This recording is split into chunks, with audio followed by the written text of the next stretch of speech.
Bismillahirrahmanirrahim. Assalamualaikum warahmatullahi wabarakatuh. Ya, coba hubungi teman-temannya yang belum masuk ke Zoom. Kita segera akan mulai pelajarannya ya. 5 menit lagi kita akan masuk mulai pelajaran. Masih ada 2 orang ya yang belum masuk Zoom ini.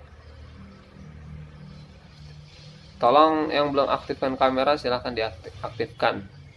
Karena nanti yang tidak aktif kameranya saya anggap tidak hadir ya. Bisa saja dia meninggalkan mata kuliah pada mata pelajaran pada hari ini. Ya, sebentar lagi kita masuk ya.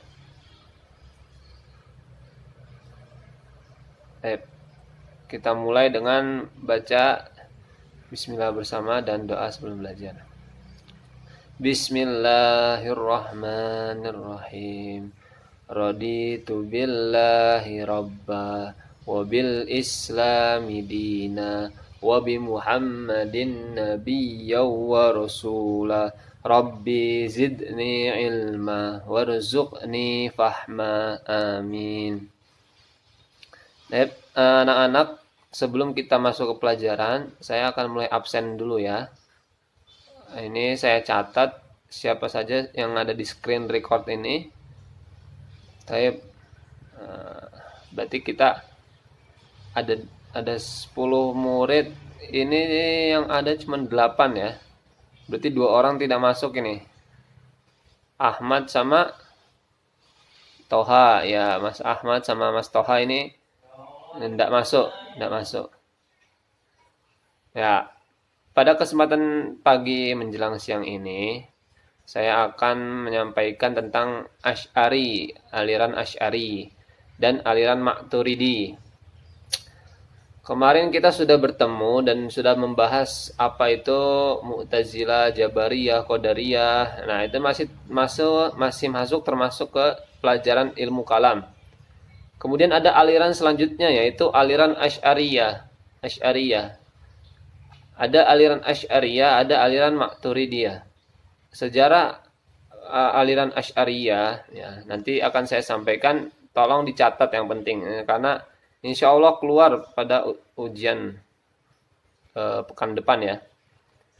Dinamakan aliran Asy'ariyah ini dinisbatkan kepada pendirinya yaitu Abu Hasan Ali bin Ismail al-Asy'ari ya. Jadi kenapa dinamakan Asy'ariyah? Karena dinamakan pendirinya yaitu Ismail al-Asy'ari. Beliau lahir di Basrah atau Irak pada tahun 260 Hijriah ya. Atau kalau Masehinya 873 Masehi. Wafatnya 935 Masehi. Asy'ari ini mengawali belajar ilmu kalam dari ayah tirinya yang bernama Ali al-Jubai. Jadi Imam Asy'ari ini belajar ilmu kalam daripada Imam Ali al-Jubai, yaitu ayah tirinya yang berakidah Mu'tazilah. Nanti sedemikian rupa terjadilah perdebatan antara Ali al-Jubai dan al-Asy'ari. Ya. Karena Imam Asy'ari ini tidak sepakat dengan pendapat atau dengan pola pikirnya Imam al-Jubai. Sampai pada akhir dialog tersebut Al-Jubai terdiam dan tidak dapat menjawab pertanyaan Imam Al-Asy'ari. Ya, nanti di buku paket itu ada bentuk dialog ya, nanti silakan kalian baca. Yang pada mana intinya Al-Asy'ari merasa tidak puas dan mulai meragukan doktrin ajaran Mu'tazilah. Karena Imam Ali Al-Jubai ini terdiam, Imam Asy'ari ini tidak puas dengan jawaban Ali Al-Jubai, akhirnya meragukan ajaran yang diajari oleh bapak tirinya ini. Dari keraguan itulah maka Imam Asy'ari bermunajat untuk memohon petunjuk kepada Allah Subhanahu wa taala dan tidak keluar dari rumah selama 15 hari. Setelah 15 hari kemudian ia pergi ke Masjid Basrah mengumumkan ketugahannya dalam meninggalkan aliran Mu'tazilah. Jadi setelah 15 hari bermukim di rumah, tidak keluar-keluar, itikaf di rumah. Akhirnya hari ke-16-nya beliau pergi ke masjid, kemudian mendeklarasikan keluar daripada aliran Mu'tazilah, ayah tirinya sendiri. Di samping alasan tersebut, Al-Asy'ari meninggalkan Mu'tazilah karena sikap Mu'tazilah yang lebih mementingkan pendekatan akal daripada menggunakan Al-Quran dan hadis. Ya, sebagaimana kita tahu ya, aliran Mu'tazilah itu sangat mengedepankan akal. Nah, sehingga secara tidak sadar mereka seperti mengasampingkan Al-Quran dan hadis.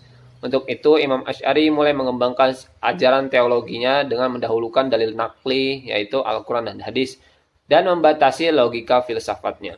Karena filosof-filosof pada saat itu memang banyak sekali, dan ada juga filosof-filosof yang menyimpang.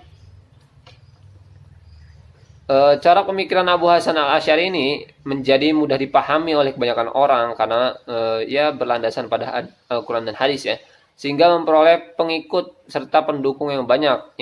Imam Asy'ari berjuang melawan kaum Mu'tazilah ya, yang tadinya dia adalah Mu'tazilah, kemudian beliau ini keluar dan memerangi aliran Mu'tazilah. Aliran teologinya disebut dengan Ahlus Sunnah wal Jamaah karena lebih banyak menggunakan sunnah dan merumuskan doktrin kalamnya. Tapi kalau yang wajib kita ketahui, yang namanya Ahlus Sunnah wal Jamaah ini adalah sebuah predikat yang diberikan Nabi kepada kelompok tertentu yang akan nanti selamat dan dia berkumpul bersama Nabi. Maka aliran nama daripada Ahlus Sunnah wal Jamaah tidak bisa kita klaim atau diklaim oleh sebagian anggota atau sebagian aliran. Karena bahwasannya Ahlus Sunnah wal Jamaah adalah predikat yang diberikan Nabi kepada kelompok yang akan beruntung di akhirat nanti. Kemudian pemikiran Asy'ari ini dikembangkan oleh generasi penerusnya, yaitu Imam Al-Ghazali, Abu Ishaq Al-Shirazi, ini banyak sekali ya, Imam Fakhrur Razi, ini pengikut-pengikut daripada aliran Asy'ariyah, dan sampai sekarang pun aliran Asy'ariyah masih banyak sekali. Kalau tokoh-tokoh di Indonesia seperti Habib Rizik itu adalah Asy'ari beliau dan mazhab Syafi'i. Adapun pokok ajarannya atau doktrinan Asy'ari adalah yang pertama kita pelajari satu-satu ya anak-anak, yaitu sifat Tuhan. Ya. Pandangan Asy'ari tentang sifat Tuhan terletak di tengah-tengah antara Mu'tazilah dan Mujassimah. Mu'tazilah tidak mengakui sifat wujud, qidam, baqa, dan wahdaniyah atau keesaan, dan sifat-sifat lainnya sama seperti sama, basor, dan lain-lain. Golongan Mujassimah mempersamakan sifat Tuhan dengan sifat makhluk.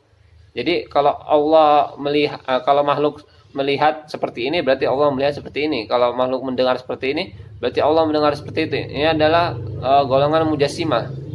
Tapi kalau Mu'tazilah itu tidak menganggap adanya wujud, qidam, baqa sama dengan basar dan sama. Ya, ini yang perlu kita ketahui ada perbedaan Mujassimah dan Mu'tazilah. Akan tetapi Asy'ari ini berada di tengah-tengah. Ya, di tengah-tengah antara tidak ke Mujassimah dan tidak ke Mu'tazilah.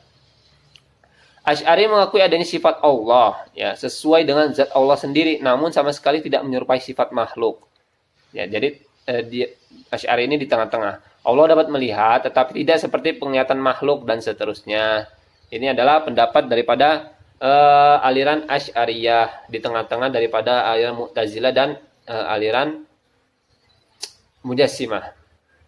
Itu adalah doktrinan yang pertama. Yang kedua, kekuasaan Tuhan dan perbuatan manusia. Menurut aliran Asy'ari dalam soal ini juga di tengah-tengah antara Jabariyah dan Mu'tazilah ya. Kekuasaan Tuhan.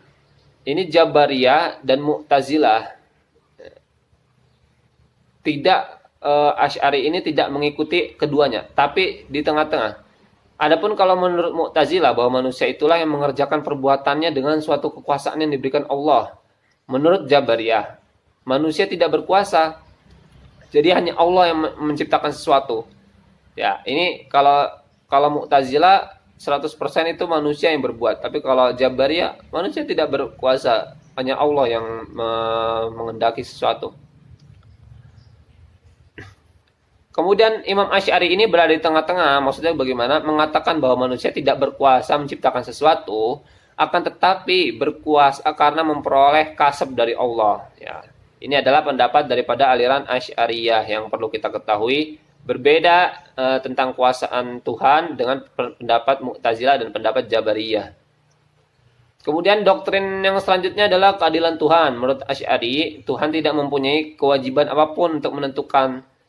Ya, Tuhan tidak mempunyai kewajiban apapun untuk menentukan. Ya.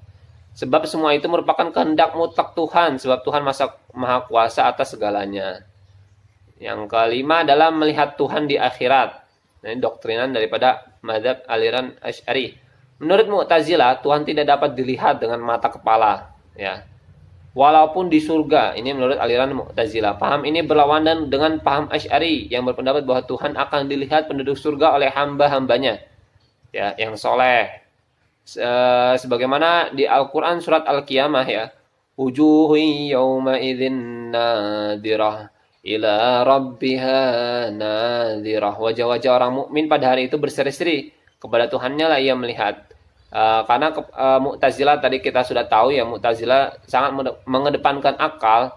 Jadi seakan-akan dia meninggalkan daripada Al-Quran surat Al-Qiyamah ini, bahwasanya nanti orang-orang yang mukmin itu berseri-seri wajahnya. Kemudian pandangan Asy'ari juga dosa besar. Asy'ari mengatakan bahwa orang mukmin yang melakukan dosa besar dihukumi fasik, terserah kepada Tuhan. Maksudnya apakah diampuninya atau masuk surga, ataukah dijatuhi siksa karena fasikannya dan kemudian baru dimasukkan surga. Ini pelaku dosa besar, ya. Pelaku dosa besar. Dosa besar itu apa? Seperti zina ataupun dan lain-lain yang ada hukumannya dalam Al-Quran, itu termasuk dosa besar. Menurut Asy'ari ini adalah dihukumi fasik. Sampai pelajaran ini sejarah Asy'ari dan doktrinan-doktrinannya, ada yang mau ditanyakan mungkin, atau yang belum paham silahkan ditanyakan segera supaya tidak lupa nanti. Kalau tidak ada, kita lanjut, ya. Sedikit lagi materi kita ini, yaitu aliran Maturidiyah, ya. Adapun sejarah aliran ini nanti teman-teman bisa cari, ya, di internet atau di kitab-kitab sejarah ilmu kalam dan lain-lainnya, nanti ketemu. Nama aliran Mu'taridiyah diambil dari pendirinya, yaitu Abu Mansur Muhammad al-Muhammad bin Muhammad kelahiran Maturid. Jadi Maturidiyah ini lahir di desa namanya Maturid, sebuah kota kecil di Samarkand, Uzbekistan atau Soviet. Di antara guru Al-Maturidi adalah Nasr bin Yahya Al-Bakhti, ya. Ini untuk mengetahui cara pemikiran Al-Maturidi, maka tidak dapat meninggalkan pola pemikiran Asy'ari dan aliran Mu'tazilah. Al-Maturidi dan Asy'ari memposisikan diri sebagai kontra pemikiran Mu'tazilah. Dengan posisi ini, Al-Maturidi sangat berjasa dan mempertahankan i'tiqad Ahlus Sunnah wal Jamaah sebagaimana Imam Asy'ari. Akan tetapi kalau kita ketahui dan kita kaji, aliran Maturidi pada saat ini ada sangat sedikit sekali pengikutnya. Abu Mansur al-Maturidi termasuk penulis yang produktif, ya. Ada banyak sekali karyanya. Di sini ada 7 karya: kitab Ta'wilat Al-Quran, wa Ta'wil As-Sunnah, kemudian kitab Maqad Asy-Syariah, kitab Al-Jadal, ada kitab Al-Usul, ada Maqalat, ada Tauhid, ada kitab Bayan, dan lain-lain. Itu ada Usuluddin, ada Ahlus Sunnah, Ilmu Kalam, dan lain-lain, ya.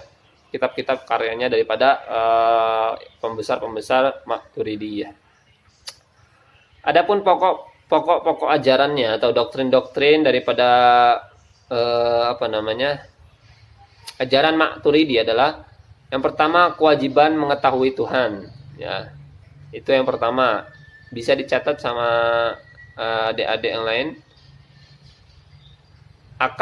Menurut Maturidi, akal dapat mengetahui kewajiban untuk mengetahui Tuhan, seperti yang diperintahkan oleh Allah dalam ayat-ayat Al-Quran untuk menyelidiki, memperhatikan alam, langit, dan bumi. Jadi kewajiban mengetahui Tuhan itu hukumnya wajib daripada di mazhab Maturidi. Kemudian kebaikan dan keburukan menurut akal, ya. Bagi Maturidi, meskipun akal sanggup mengetahui sesuatu yang baik dan buruk, namun kewajiban itu hanya dapat diketahui melalui syarak. Jadi baik buruk itu hanya diketahui oleh syarak, bukan akal, ya, karena akal semata tidak dapat bertindak sendiri dan dalam kewajiban-kewajiban agama. Ya, ini adalah pendapat atau doktrin daripada aliran Maturidi. Ya, ada nanti Maturidi ini dibagi menjadi 2, ya, ada Bukhara dan Samarkand.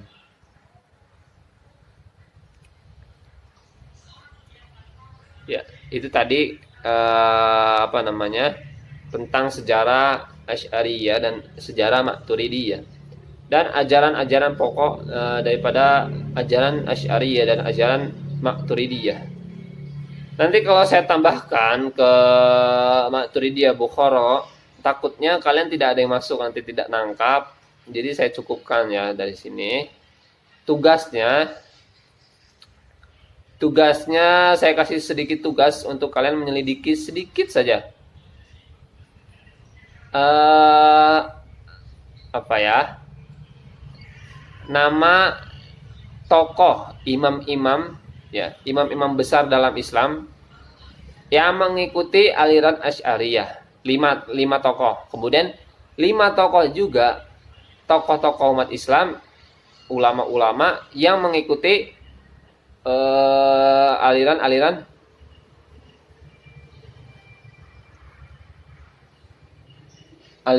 Maturidiyah. Silakan, terserah kalian mau di mana tokoh-tokoh yang sudah lalu atau tokoh-tokoh yang baru-baru saja.